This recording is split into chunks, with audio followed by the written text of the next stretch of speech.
एक समय में हमारी दुनिया में डायनासोर का राज था। ये चलते थे जहां हम चल रहे हैं, इसी हवा में सांसें ली, इसी धरती पर लड़ाइयाँ लड़ी। इन दैत्यकार बड़े विचित्र डायनासोर ने करीब 14 करोड़ सालों तक इस धरती पर राज किया। इन डायनासोर की कई हजार प्रजाति थी। इनमें से कुछ शाकाहारी थे और कुछ मांसाहारी, और कुछ डायनासोर बहुत ही शांत स्वभाव के थे। वहीं कुछ डायनासोर बहुत ही हिंसक और खतरनाक थे। ये उस समय के सबसे सफल जीव थे। लेकिन फिर अचानक ऐसा क्या हुआ? आखिर वो कौन सी घटना थी जिसने इनका नामो निशान मिटा दिया?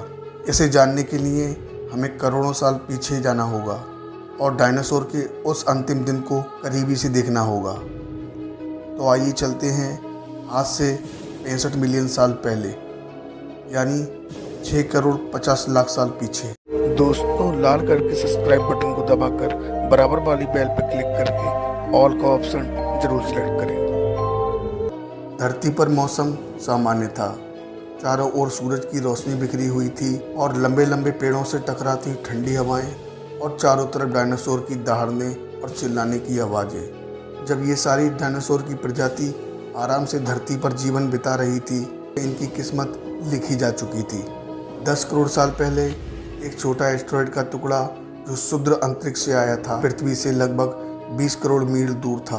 वह पृथ्वी से 20 करोड़ मील दूर मंगल और बृहस्पति के बीच शुद्ध ग्रह बेल्ट में घूम रहे बड़े एस्टेरॉयड से जा टकराता है। इस टकराव से उस बड़े एस्टेरॉयड की दिशा बदल जाती है और वह शुद्ध ग्रह बेल्ट से निकलकर सीधे पृथ्वी की ओर 22,000 किलोमीटर प्रति घंटे की रफ्तार से बढ़ने लगता है।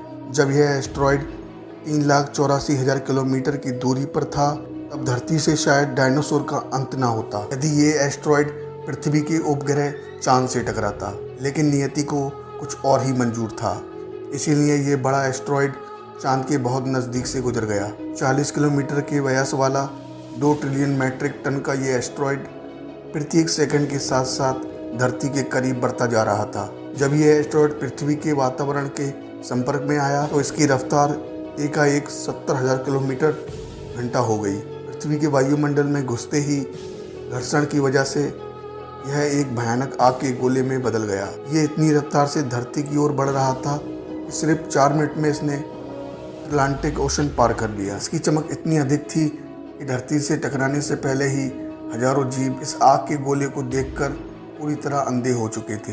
ये जीव उस उल्का को देख नहीं पा रहे थे, लेकिन वो उसकी भयानक गर्मी को महसूस कर रहे थे। कुछ ही क्षण में ये एस्टेरॉयड मैक्सिको की खाड़ी के पास जमीन से जा टकराता है और लगभग 35,000 डिग्री सेल्सियस की ऊर्जा वाला ये भयानक विस्फोट होता है। इस टकराव का विस्फोट लगभग 10 हाइड्रोजन बम के विस्फोट के बराबर था। ये विस्फोट इतना शक्तिशाली था कि इसके टकराते ही धरती की लाखों टन धातु अंतरिक्ष में चली गई।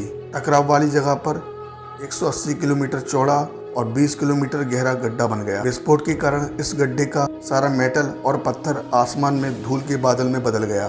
16 मिनट 40 सेकंड बाद जमीनी टकराव की वजह से धरती के अंदर चारों ओर 11.1 तीव्रता की भूकंप तरंगें उठने लगीं। इस वजह से समुद्र में विशालकाय लहरों का निर्माण हुआ और एक के बाद एक चारों तरफ सुनामी की लहरें आगे बढ़ने लगीं। भूकंपीय तरंगों के सभी सक्रिय ज्वालामुखियों को दहका दिया, जिसके कारण जगह जगह डायनासोर का विनाश शुरू हो गया। धरती के महाविनाश की प्रक्रिया आरंभ हो चुकी थी।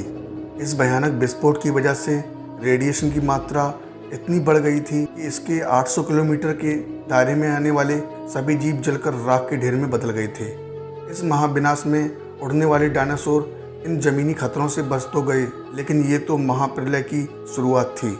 विस्फोट की वजह से लाखों टन धातु, पत्थर और धूल अंतरिक्ष में गया था। वो ग्रेविटेशनल पुल के कारण ठीक 40 मिनट बाद आग के गोले के रूप में पूरी धरती पर बरसने लगे। साथ ही एक बड़ा धूल का तूफान 6,000 किलोमीटर प्रति घंटे की रफ्तार से पृथ्वी की दूसरी तरफ मौत को लेकर आ रहा था।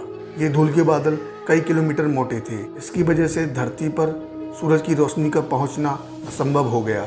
गर्म हवाओं का तापमान 100 डिग्री सेल्सियस से ज़्यादा हो जाने के कारण धरती पर लगभग सारी पेड़ पौधों की आबादी जलकर राख हो गई। विस्फोट के 90 मिनट बाद धरती का तापमान 200 डिग्री सेल्सियस तक बढ़ गया। इसकी वजह से जो डायनासोर विस्फोट के इलाके से 200 मील दूर थे वे भी इस गर्मी से बच नहीं पाए। इस महाप्रलय से धरती की कुल 90% प्रजाति पूरी तरह खत्म हो गई थी और जो 10% जीव बच गए थे उनमें से बस वही जीव जिंदा रह सकते थे जिनका वजन 30 किलोग्राम से कम था। इसका कारण ये था इस महाप्रलय में लाखों की संख्या में जीव मारे जा चुके थे और पेड़ पौधों की सारी आबादी भी जलकर राख हो चुकी थी।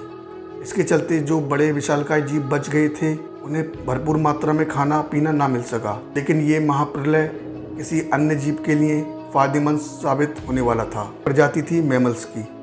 मैमल्स क्या थे और कैसे बच गए इस महाप्रलय से। अगर आपको इसका दूसरा पार्ट चाहिए तो 2000 लाइक इस वीडियो पर कीजिए और आपने अभी तक हमें इंस्टाग्राम पर फॉलो नहीं करा है तो हमारे इंस्टाग्राम आईडी पर जाइए और फॉलो कीजिए। अगर आप चाहें तो वहाँ आप मुझे मैसेज कर सकते हैं, मैं आपके मैसेज का जवाब दूंगा। दोस्तों आप अगर चैनल पर नए हो तो चैनल को सब्सक्राइब कर दो और बेल आइकन को ऑन कर दो ताकि आने वाले हमारे हर वीडियो की नोटिफिकेशन आपको मिलती रहे।